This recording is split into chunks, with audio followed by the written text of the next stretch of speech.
Okay, so we have reached the quarterfinals in the FIFA World Cup, and much to my disappointment and many around the country in the United States, the U.S. men's national team will not be included in those quarterfinals due to our extremely disappointing loss against Belgium on Monday night, in which we played probably if not the most embarrassing, then one of the most embarrassing performances of any United States sports team ever in sort of a major world sporting event. I can think of a couple times the basketball team embarrassed us, on the world stage. Maybe in the Olympics, losing to some, much smaller country that had 0 NBA players or whatever it was. But as far as soccer goes, at least, this has to be the biggest disappointment, and it's sort of a combination of the biggest disappointment and massive embarrassment, just because of the way it all went down. And I want to talk more about that here in just a minute, but we might as well just sort of review where we're at with the tournament first. Get myself out of the way here. Okay, so here we have our quarterfinal bracket. On the 9th, so tomorrow at 4 p.m., we will have France facing Morocco in what should be an excellent matchup. Morocco's proved, I think, far stronger than anyone maybe imagined prior to the the beginning of the tournament, but they've proved to be an excellent side, and that should be a great game. I think Morocco is sort of the first underdog team that I have seen as having a realistic chance at possibly beating France. I think France will probably be a strong favorite, but Morocco has looked sound in a way where I don't think, I mean, it would be a shock, obviously, but it's not like it wouldn't be Cape Verde, having almost beaten Argentina if they had actually secured that victory, the type of upset that is. I don't think Morocco would be that kind of upset. I think, anyone that's been watching could believe that Morocco, if France had a bad day, that Morocco could sort of seize on it and get it done there. So, while I think France will win, I think we're in for sort of the first time we're going to see France maybe possibly in a bit of a, more of an adverse situation, or just at least more of a tight game, I guess is what I should say. So France to Morocco tomorrow. The following day, on Friday, we will have at 3 p.m. we'll have Spain and Belgium, and Spain has looked pretty dominant throughout the tournament. They actually have not conceded a goal yet throughout the entire tournament, which is kind of crazy. Having not conceded throughout the group stage, and then beating Austria and Portugal in the knockout stages without conceding a goal, which I think is pretty notable. I mean, the old saying, defense wins championships. Well, clearly their defense and goalie have been, sound. They haven't given up a goal yet. So, however, Belgium proving against the U.S. that they're quite capable, scoring team. Lukaku, I think, has had a goal maybe in every game so far. Maybe one of the games it was actually an own goal, so it wasn't credited to him. But he's been scoring a ton. He's been excellent. And he's been sort of immediate impact type guy. Like, he comes on and he'll just, the first couple times he gets his chance, he capitalizes on it. So, and they have a number of other scorers as well. They have the De Catalara guy that got 2 goals against USA. So when Belgium wants to be, when they're awake, they're a very capable scoring team. So seeing that attack going up against Spain's defense is going to be awesome. And then obviously, Spain has their classic, very stylish, very sleek attacking players: Oyarzabal, Lamine Yamal. And there's another speedy little player there that's very good. I can't remember his name right now, but so Spain-Belgium should be an excellent matchup. Then we have England-Norway. Obviously, Holland of Norway doing his best to carry the Norwegian team as far as he can.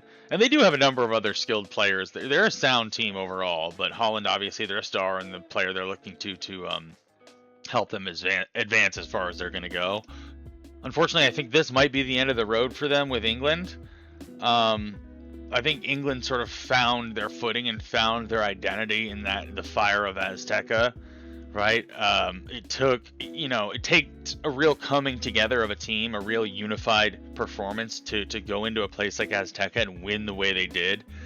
Not only showing the capability to score goals under pressure, and when needed, but also defensively, obviously, with the 10 men, having that, making that excellent stand for the better part of what I think was like probably like a half an hour or so of that game, where they had only 10 men due to the red card, and they had to hold Mexico out and maintain their lead to win the game.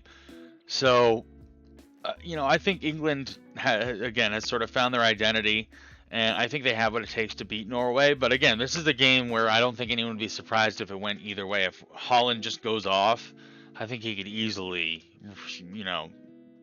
hand England some massive disappointment. So that's going to be another awesome game, and that is going to be Saturday at 5 p.m. And then we will have also on Saturday at 6 p.m. Or no, okay, so this game begins, or 9 p.m. Okay, so this game, Norway, England's at 5 p.m. Argentina and Switzerland will be playing at 9 p.m. on Saturday night. So that's one where right off the bat, looking at it, you'd say, okay, Argentina's probably going to win that game. But Argentina showed us in their first two knockout stage games that they have been a little bit shaky in the knockout stage. They had to, they barely got by Cape Verde in that game, where it's almost the most humiliating upset of like World Cup history. But just yesterday, I don't know, if you saw the Argentina-Egypt game, but Egypt was up 2-0 until like the 75th minute. And then Argentina, roared back with 3 goals in the final like 15 minutes to get it done in regulation time. So that was another. They've had 2 close calls in the knockout stages that they've nearly been sent home on. So the idea that Switzerland in the quarterfinals could get it done against them, it's not crazy. Although I think it would still be a relatively shocking upset if it happened, just given Messi and Argentina being the defending champs, still looking in very good form. But assuming they play a complete 90 minutes at their caliber, they should be able to handle Switzerland fairly easily. Switzerland also coming off a really, really hard-fought match against Colombia, in which they had to play 2 extra time periods and then win it in penalties, which was a great game. But so they have those added 2 extra periods that they have to that have to get factored in terms of the wear and tear on their body this late in the tournament. So I would probably lean towards Argentina in that game. But again, just another excellent matchup. All 4 of these matchups over the next few days should be incredible games. Looking at my bracket that I created on the FIFA bracket challenge website, it is pretty much completely busted. As far as the quarterfinal matchups go, if we just look at it from that perspective, I got 1 out of the 2 opponents right in every one of the games. So I got France, Spain, England, and Argentina correct in my quarterfinal picks. The other opponents in each matchup, however, I got incorrect. I thought it would be Netherlands playing France. I thought it would be USA playing Spain. I thought it would be Ivory Coast playing England, and Colombia playing Argentina. So that was, pretty much terribly wrong. Some of the places I went that really threw me were picking Ivory Coast to beat Norway in the first round. That was a terrible mistake. And then I also had Ivory Coast then beating Brazil, which actually predicting that upset was actually correct, but it was Norway that handed Brazil that upset. I obviously leaned on, being a huge USA fan, leaned on USA going all the way to the final, which pretty much completely bust my bracket, or it does completely bust my bracket because I also had them winning it, which just shows you how stupid I am. But so not great picks for me in terms of the bracket challenge, but that's all just for fun anyways. Doesn't really matter. Okay, so let's talk about the matchup between the USA and Belgium. And there were so many things about this matchup that were funny. Number one, just the fact that it just felt like the match itself felt like a rug pull in a way, in the age of rug pulls, right? Of you think about like crypto and all the, AI and all these different overhyped assets that get shilled and rug pulled. The game itself felt like a massive rug pull on the American people, right? Because our hopes were brought up to such a high level through these excellent group stage games, which there's no denying there were some excellent performances there, and they included aspects of a team that we had never seen U.S. soccer present before, right? Now, obviously, it all comes crashing down to Belgium when we lose 1-4, 4-1. I do think it's kind of funny. The last time we got beat by Belgium was in 2014. We lose today 1-4, 14. And the game looks, looked similar to how it did in 2014. It was just from the start, they just appeared to be the better team, and they just throttled us. They just dominated us. They were winning the one-on-one battles. They were winning the hustle battles to balls that were 50-50 balls. They appeared to be more skilled with the ball when they had it in their possession. They didn't appear threatened by us when we would have the ball and we would attempt to make our attack. They had a complete handle on what Balogun was doing and what he was going to try to do, to where he was not effective, or we were not effective in getting him the ball. They were basically denying him the ball perfectly, right? Which is the best way to defend someone. Don't let him get the ball. Pulisic, they weren't afraid of in the slightest. I mean, that's supposed to be our best player, and they were basically just like, yeah, bring it on. Give us your best shot. And indeed, a few times Pulisic had the ball, and it looked like he had a chance to like make a move, and like maybe do like a step over or try to burn someone, and like they were just like, go for it, and he was just like, oh, I guess not, and he would just like pass it really quickly. And I think the saddest part is that this really did feel like it had the chance to be a historic World Cup for the US, whether or not we got to like the final or whatever and won or not. I think if we had made a semifinal, or at least had an epic game in the quarterfinals where we maybe like lost, but put up an epic performance against Spain and just like lost in penalties or something, that would have been, I think, sufficient to be considered a historical World Cup that you could conceive of like really changing soccer in the United States. If we had achieved even just that, just getting to a quarterfinal and losing in a way we could be proud of, I think that really could have changed soccer significantly in the United States in terms of impacting a younger generation to really think that they want to follow in the footsteps of those heroes. This loss, I think, actually sort of completely deletes and erases that, because it's so embarrassing. And the result is ultimately no different than the decades of losses and results that we've had that haven't been able to make a real significant impact in at least the cultural zeitgeist within the United States as far as it views soccer, right? Like, I'm not saying the game hasn't grown in the United States, although, youth soccer was plenty widespread when I was a kid. I'm not sure. Is it much bigger now? I'm not sure. I feel like it's about as widespread as it's going to be, at least in this country. And, it is what it's going to be now. At this point, it's a matter of trafficking, more athletes into those programs, and diversifying those programs even more, and investing in them further. But it's just, this result, unfortunately, sort of establishes that we really haven't taken much of a step forward over the last 20 years, whatever it is. We've reached a quarterfinal in our history, right? So this wasn't even our best finish. So we've had a better finish, within our World Cup history than this year. So I just think this is a massive wasted opportunity where you had the build-up, you had the momentum, you had the hype, you were in your home nation, and I feel like you had the chance to really take that next step that we all really so desire in the United States, if you're a soccer fan, to take that next step to really start to reliably compete with the European powers. And Belgium is a perfect litmus test, right? Because they're not Spain, they're not France, they're not at least what Germany used to be, right?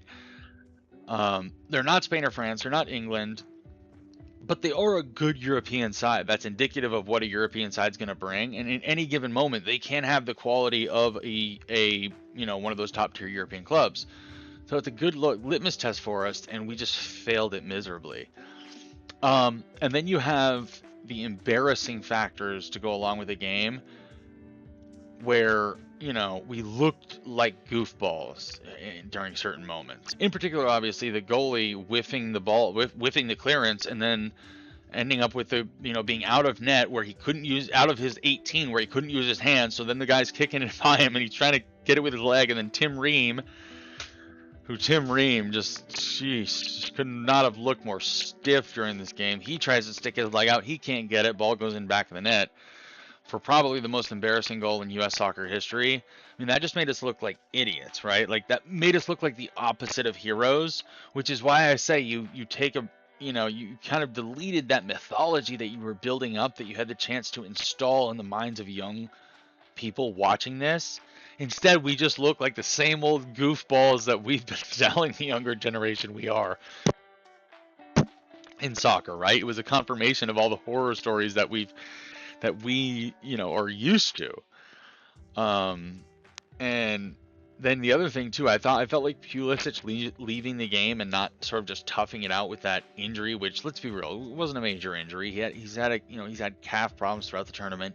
You got to just tough it out, man. Just get it frozen up with that spray or whatever and play. Like, him coming off the field and just sort of succumbing to that felt like us, like, giving up in a way. It was just, it felt pathetic. He's supposed to be our star. He's been terrible all tournament, and this was the game when we really needed him, and it's do or die, and you're kind of just giving up and walking off the field. It's just play through it, man. Like, if we have to lose you for the next game, whatever, but we got to survive. And felt like he kind of gave up on us, and that was really disappointing. And when that's your main star, and that's the player that kids are told is supposed to be like the centerpiece of the team, when he doesn't do anything all tournament and then is so disappointing in the game that matters, that's not good. That's not how you build and grow interest in the mythology around a team and around a sport within a nation. So, just some really, really low points during that game that contributed overall to, again, what I think is probably the most embarrassing performance by a sports team in a major world sporting by a U.S. sports team in a major world sporting event.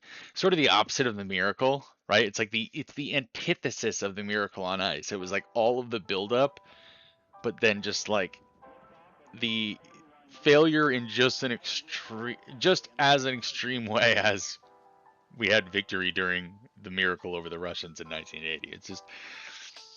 It's kind of incredible. And I guess what I really mean by this being sort of like a cataclysmically wasted moment is, let's be real. Do we think that U.S. soccer in the U.S. has been noticeably changed after this defeat to Belgium? As in, do we think it will be any different than it has been in after previous World Cups, where soccer in this country all but goes away for 4 years until the next World Cup, right? Like, yeah, we have the MLS and we have, some various games with our men's national team that matter, but people don't really pay attention to them en masse, right? It doesn't really break through in a significant way. Do we really think it's going to be any different this time? Like, I think people are going away until 2030 as far as their interest in soccer. It's just like, so in that sense, that is the sense in which I mean that we've wasted this opportunity, because I think you had a chance to have that be different. I think for a second, when you had the combination of U.S. men's team seeming good, all these other stars on the other teams within the World Cup, Mbappe, Haaland, Messi, scoring goals and showing us what they're all about and showing us how cool it can be, I think you did. And by the way, this is a crazy thing. Chew on this for a second, because I bet you didn't realize this. Messi, the greatest player of all time that's been dominating the World Cup, plays in the MLS. He's a domestic soccer talent right now. We don't even care. Like, we have that player, that amazing player that you've seen in the World Cup dominating at the absolute highest of levels. He plays in the MLS for Inter Miami. He's under contract for like the next 3-4 years at least, I think. I'm pretty sure. Big contract. So he's with them. And he plays on their team. No one cares in this country. He's the greatest of all time to do it. It's insane to me. Right? Like, no one even considers Messi plays right here in the US. You can go to his home games in Miami and watch him play. It's just, no one cares. Do we think that's changed at all? I don't. I feel like the interest is going to wane until the next World Cup, in which we'll say, like, oh, maybe the U.S. has a chance again, and who knows, maybe that'll be our chance in 4 years. But again, I just think the proof is in the pudding, in the sense that, like, do we really think the interest is going to be all that different over the next 4 years? I don't. So the other thing that I was thinking about that I've been hearing that I sort of have changed my opinion on since like the beginning of the tournament, or prior to the tournament, I guess I should say, is this idea that like the best athletes from the US don't play soccer and how that's the reason why we can't break through. And my initial thinking on that prior to the tournament was what I thought was sort of like a sort of countercultural belief, which is that we do have all the athletes we need that play soccer. Like, we have so many good athletes in the US that there's plenty going into soccer and being developed from the young age that, like, we don't, it does, football also taking some, and basketball taking some, and hockey taking some, it doesn't actually diminish our, or, the level of our athleticism across the board enough to where our athletes on the soccer field are actually that much significantly different from the ones that they're fielding in Europe, Germany, whatever, right? And that's not, like, I still think that is relatively true. However, what I realized during this tournament, and what I'm coming around to, and in sort of the way I'm changing that line of thinking now, is that yes, across the board we have relatively similar athletes to the Europeans, but the difference is the Europeans on their team, they are putting that one really special elite of the elite, supreme of the supreme guy goes to soccer, whereas ours goes to football or basketball, right? So it's like we have plenty of elite athletes that play soccer, but our Messi, our LeBron, our Michael Jordan, our Ronaldo, they never play soccer, right? Because there's just not enough money in it. The supremely, supremely gifted, almost magic talents, right? We don't have that on our soccer team. When I'm talking about, like, think about someone like, and you can imagine, like, maybe LeBron wouldn't be good at soccer, right? Maybe the body type's not right, whatever it is. And there's plenty of football players that obviously wouldn't be good at soccer, right? Because they're more of like a tank style athlete. They're more built for strength and power, contact, physicality than agility and technical skill. But there are some athletes that you can picture, like let's take, like, I think of Russell Westbrook, right? Like, think about his skill and his energy and his fast twitch ability, right? When he was in his prime as an athlete. If he were a center midfielder or a winger with his speed and his, he's not like he's some big bulky guy. He's agile. He was quick. And just his athleticism and his just, if you just think about how he had that magic ability to do that extra thing that other people couldn't do, like, it's that type of athlete that's like just a little, clearly a little bit better even than the elites around him. That special athlete. That's what we're missing on the soccer field, right? Like, picture like a Tyreek Hill. You don't think Tyreek Hill could be a striker flying down the field with his 4.4 track speed or whatever it was, settling a ball and then firing it into the net like Romelu Lukaku? That's what we're missing. Oh my god, YouTube ad. Oops. That's what we're missing on our soccer team, is the magic athlete, the really, really special one that, like, puts you over the top. And this is sort of the take that you hear people give. That was given by Taylor Twellman on the Ryan Russillo show. Anything piss you off more than when they say, "What if NFL and NBA players played?" Oh my God, it drives me nuts. Well, why does it drive you so nuts? Because it's clearly something you think that is incredibly stupid when people say it every time the World Cup comes around. The best player of all time is 5'8", 160. Like, so Chris Paul dedicates his whole life to soccer. I hear this one. Barry Sanders dedicates his whole life. I love the LeBron James claim to fame. Like, what position is LeBron going to play at 6'9", 260? Like, we're almost saying, like, Kylian Mbappe is not an athlete. Has anyone watched him? He can run 100 meters basically at 11 seconds. What are we talking about athletics? It's way more. The best player of all time, Lionel Messi, is 5'8", 160. You look at him, he should be doing your taxes, not playing for Argentina. I'm not saying that there's not a point guard or a wide receiver in the history of the NBA or the NFL that couldn't have been a fantastic soccer player. But if you think that directly just saying that athlete goes to this, then why does Lionel Messi have 921 goals in his career and 818 assists in his career, and he wouldn't play any other sport in the United States of America because he's too small? I find it very ignorant of the American public to... I get what Twelman is saying, and I think in general, like just against sort of a straw man argument of like, oh, our best athletes don't play soccer. I understand the frustration with that, but I do think there is an element of, when you just think about the money and you just think about how people in the NFL and NBA, even the MLB, have the opportunity to make millions. And when you're the elite of the elite, you have the opportunity to make generational money, $350 million for 10 years, Patrick Mahomes, right? Some of these different contracts in baseball and the NBA are absurd. It's generational money, right? So it's not that elite athletes are not playing soccer. There's plenty, but it's that particularly special athlete, I think, is the one that we're not getting into soccer quite yet in the U.S., and it could be contributing to the fact why we can't break through. Like, again, it might not be LeBron, and it might not be, Patrick Mahomes. That would be the star in soccer as well. But when you just think about certain guys, like you're telling me Steve Nash, with all his skill and all his court awareness and his vision, he wouldn't have been like a Luka Modric center midfielder type, that he couldn't have been. And I think he even played soccer and was pretty good, but if he had dedicated himself to it, he couldn't have been pretty special. Like, there are certain guys where you look and you say, okay, maybe that guy, could have had the skill combined with his speed and agility that we already know he has. Maybe he could have been the one that could have been an outstanding soccer player.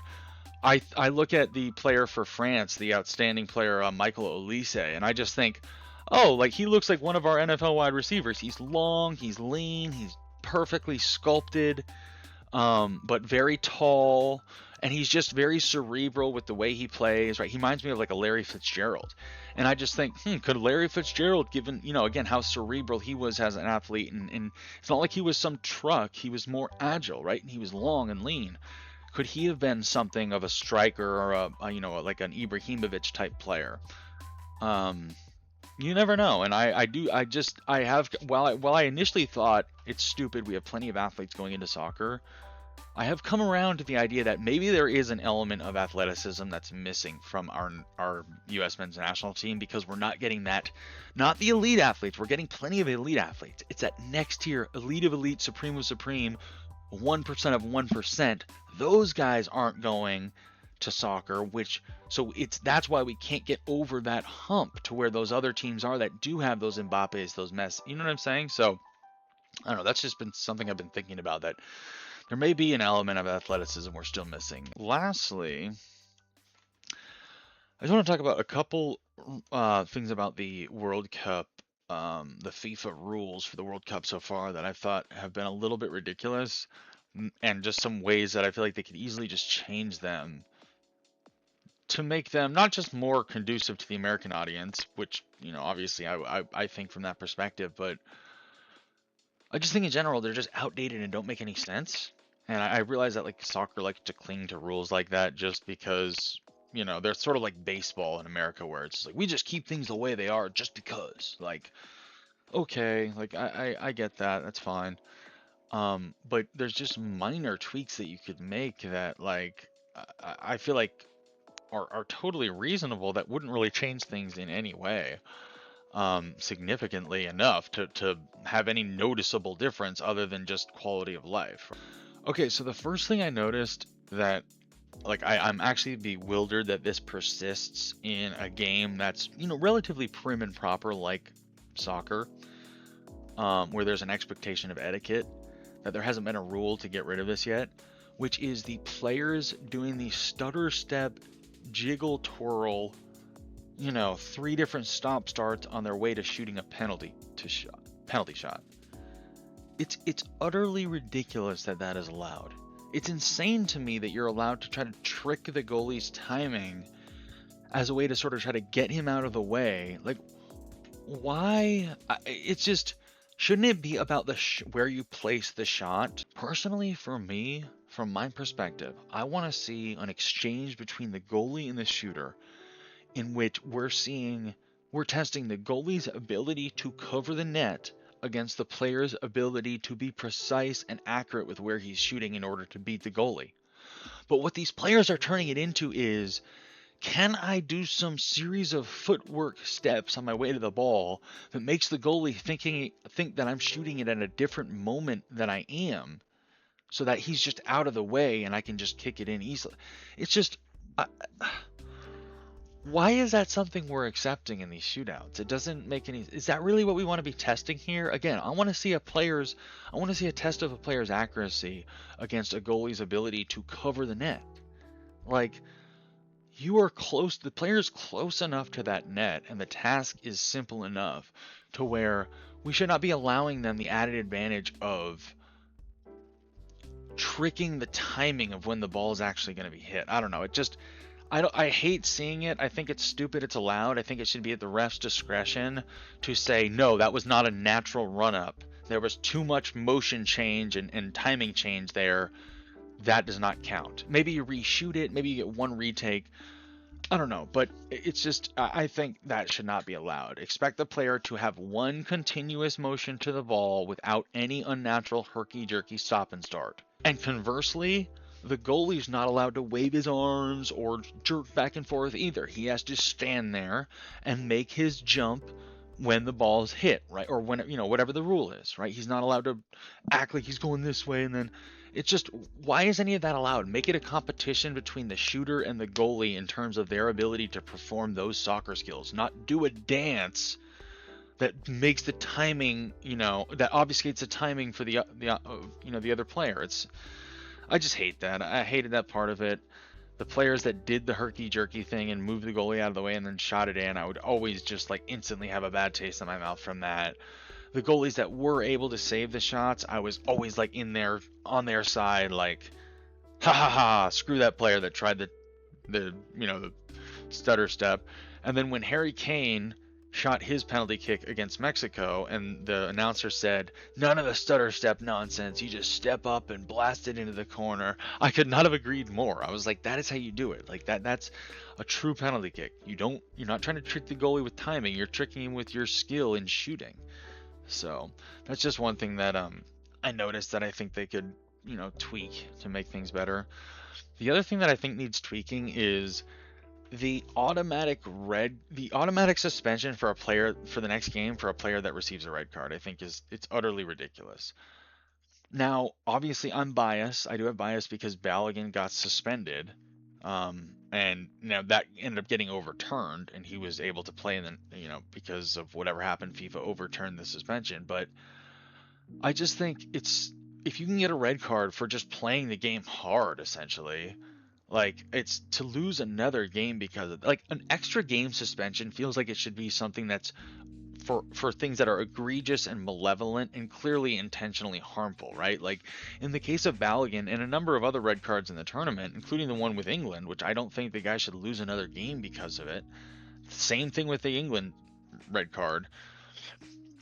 These players are going in and making a hard play. If you want to send them off for the rest of the match and force the team to play with 10 men, that's fine. That seems like plenty punishment. Unless they've done then something more egregious and over the top than even that. But if it's just a hard play where they got a little bit out of hand and were a little bit extra rough, to have them lose another game, especially in such a massive tournament, it just seems insane. It seems so overly harsh and impactful on the team that they play for. And so what I was thinking is a very easy way to do it is to change it so that it's still a valid punishment, but it's more conducive to what I view as making sense. Would we make it in the case of a red card suspension that in every red card suspension the players keep the penalty where the player gets sent off for the rest of the match and the team has to play with 10 men. After the game, FIFA can then review each red card, application, red card booking, to see if they want to then add another game for egregiousness, right? So let's say a player makes a racist remark or something, or punches a player in the face and gets a red card and gets sent off. FIFA can then go in and say, no, there was extra violence there was extra malevolence, there was extra egregiousness or unnecessary behavior to where we're going to add the game the extra game in now, right? It's not, the extra game is not assessed initially. It's initially just the sent off for the rest of the match and the team plays with 10 men. But after the game, FIFA can go in and add the suspension. So that in the case of Balogun, where he's clearly just, well, it was a harsh tackle and it was, you know, there was some danger there. He wasn't being malevolent. He wasn't going in like, I'm gonna hurt this guy, and then he just speared him. They were playing the game, you know, like, and it was unfortunate what happened. But in that case, I feel like I don't think anyone looking at that Balogun play would say that's such a terrible play. He needs to be out not only for this game but the next one too. It's like, what are we doing here? Like, there was no intent there. There was no malevolence there to harm. So in that case, I feel like FIFA would have just reviewed the red card suspension and been like, while the red card was, you know, the red card was justified, another game suspension is not necessary. So we chose not to assess another game suspension, right? And that would keep the power more in their hands, which is better for these moments where it's these massive, impactful moments in these tournaments, and it's like a main player, or the team doesn't have to lose him for another game, because that does seem overly harsh. Like, especially in the game, in the case of the England player, his slide tackle was clearly a foul, right? You want to send him off for the rest of the game, that's fine. He deserves to miss another game, the quarterfinal, for that tackle. It just, that seems insane to me. I totally disagree with that. He should be allowed to play. Missing the rest of that game is punishment enough. Forcing England to play with 10 men for a half an hour is punishment enough. Now that guy has to miss more time? It just seems insane. But anyways, those were just a couple of things that I noticed that I felt like could maybe be improved a little bit. But I do think overall the World Cup has been an amazing event. Obviously, huge disappointment with the U.S. bowing out when they did. But I've had a ton of fun watching all the matches, even the ones that the U.S. was not involved in. And I do plan to watch the rest of the tournament, despite the U.S. not being in it. However, I do think, you know, viewership might take a little hit, given that I think a lot of Americans were really heartbroken and let down by that performance, and may sort of just respond by not watching any more of it. So it's a little disappointing in that sense. But I do think we're in for a number of amazing quarterfinal matches, really good semifinals, and whoever ends up in the final, that is going to be a soccer match for all time. So we'll probably do maybe one more video, you know, concerning the World Cup, and then probably start looking towards the college football and NFL seasons that are just right around the corner here. Tour de France is also going on right now. Not really sure if I have any strong opinions on it though, but it has been entertaining, at least thus far. There was an American that had a great performance in the fourth stage yesterday, so that'll be fun to watch in the intervening weeks before we get to preseason, the NFL preseason with college football, and get back into real football season. So I appreciate anyone watching along, and see you guys in the next video.